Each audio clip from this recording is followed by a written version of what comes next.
Meesho seller ಆಗೋಕ್ಕೂ ಮುಂಚೆ ಈ ವಿಡಿಯೋನ ಕಂಪ್ಲೀಟಾಗಿ ನೋಡಿ. ವಿಡಿಯೋ ಸ್ಕಿಪ್ ಮಾಡೋಕ್ಕೆ ಹೋಗಬೇಡಿ, ಸ್ಟೆಪ್ ಬೈ ಸ್ಟೆಪ್ ಹೇಳಿದ್ದೀನಿ. ಕಂಪ್ಲೀಟಾಗಿ ಈ ವಿಡಿಯೋನ ನೋಡಿ.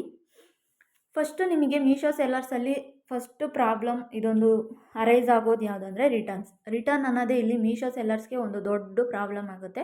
Y Meesho returns causes loss? ಯಾಕೆ ನನ್ನ ಪ್ರಾಡಕ್ಟು ರಿಟರ್ನ್ ಆದರೆ ಲಾಸ್ ಆಗುತ್ತೆ ಅಂದರೆ, ನೀವು ಸೆಲ್ಲರ್ಸ್ ಆಗಿರೋದ್ರಿಂದ ನೀವೇ ಇದನ್ನು ರಿಟರ್ನ್ ಫೀಸ್ ಏನಿದೆ ಅದನ್ನು ಪೇಯ್ಡ್ ಮಾಡಬೇಕಾಗುತ್ತೆ.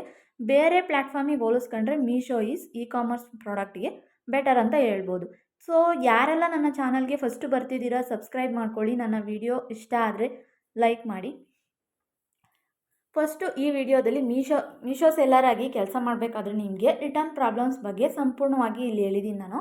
ಫಸ್ಟು ಐ ಆರ್ ಟಿ ಒ, next fake return customer orders, next payment delay, settlement issue, account suspension ಆಗೋದು, ನಿಮ್ಮ ಅಕೌಂಟ್ ಬ್ಲಾಕ್ ಆಗಿ ರಿಸ್ಕ್ ಪ್ರಾಬ್ಲಮ್ ಆಗೋದು, ನೆಕ್ಸ್ಟು ಪ್ರೈಸ್ ಮೇಲೆ ಕಾಂಪಿಟೇಟರ್ಸು ತುಂಬಾ ಜಾಸ್ತಿ ಇದ್ದಾರೆ.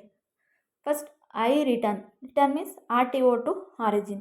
ಇಲ್ಲಿ ರಿಸ್ಕ್ ಕಸ್ಟಮರ್ಸ್ ಏನಿದ್ದಾರೆ ಅಂದರೆ ಆರ್ಡರ್ನ ಅಕ್ಸೆಪ್ಟ್ ಮಾಡಿ ಡೆಲಿವರಿ ಟೈಮ್ನಲ್ಲಿ ಕೂಡ ರಿಜೆಕ್ಟ್ ಮಾಡಿಬಿಡ್ತಾರೆ. ಅದೊಂದು ಇಲ್ಲಿ ಪ್ರಾಬ್ಲಮ್ ಅರೈಸ್ ಆಗುತ್ತೆ. ಫೇಕ್ ಆರ್ಡರ್ಸು ಪ್ಲಸ್ ರಾಂಗ್ ಅಡ್ರೆಸ್ಸಿಗೆ ರಿಟರ್ನ್ ಆಗ್ಬೋದು.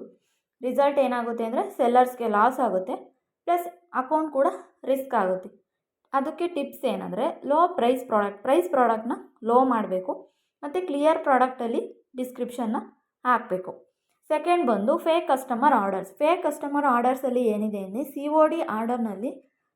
COD ಅಂತ ಬಂದಮೇಲೆ ಇಲ್ಲಿ ಕಸ್ಟಮರು ಫೋನ್ ಆಫ್ ಆಗಿದ್ರೆ ಅದು ಕೂಡ ರಿಸ್ಕ್ ಆಗುತ್ತೆ.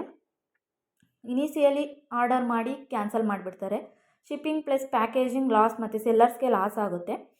ನೆಕ್ಸ್ಟ್ ಥರ್ಡ್ ಬಂದು payment delay and settlement issue. ಪೇಮೆಂಟ್ಸಲ್ಲಿ ಏನಾಗುತ್ತೆ ಅಂದರೆ ಆರ್ಡರ್ ಡೆಲಿವರ್ಡ್ ಆದರೂ ಪೇಮೆಂಟ್ ಲೇಟ್ ಆಗುತ್ತೆ.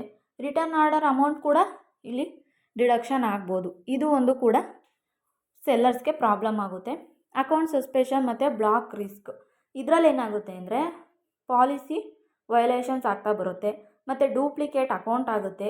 IRTO ಪ್ಲಸ್ ಕಸ್ಟಮರ್ ಕಂಪ್ಲೇಂಟ್ ಕೂಡ ಆಗುತ್ತೆ. ಪರ್ಮನೆಂಟ್ ಲಾಸಸಲ್ಲಿ ರಿಸ್ಕ್ ಕೂಡ ಆಗ್ಬೋದು. Next price competition risk. ಇದಕ್ಕೆ ಬಂದರೆ ಸೇಮ್ ಪ್ರಾಡಕ್ಟಲ್ಲಿ ಮಲ್ಟಿಪಲ್ ಸೆಲ್ಲರ್ಸ್ ಇರ್ತಾರೆ, ವೆರಿ ಲೋ ಮಾರ್ಜಿನ್ ಇರುತ್ತೆ, ಪ್ರಾಫಿಟ್ ಆಲ್ಮೋಸ್ಟ್ 0 ಆಗ್ತಾ ಬರುತ್ತೆ.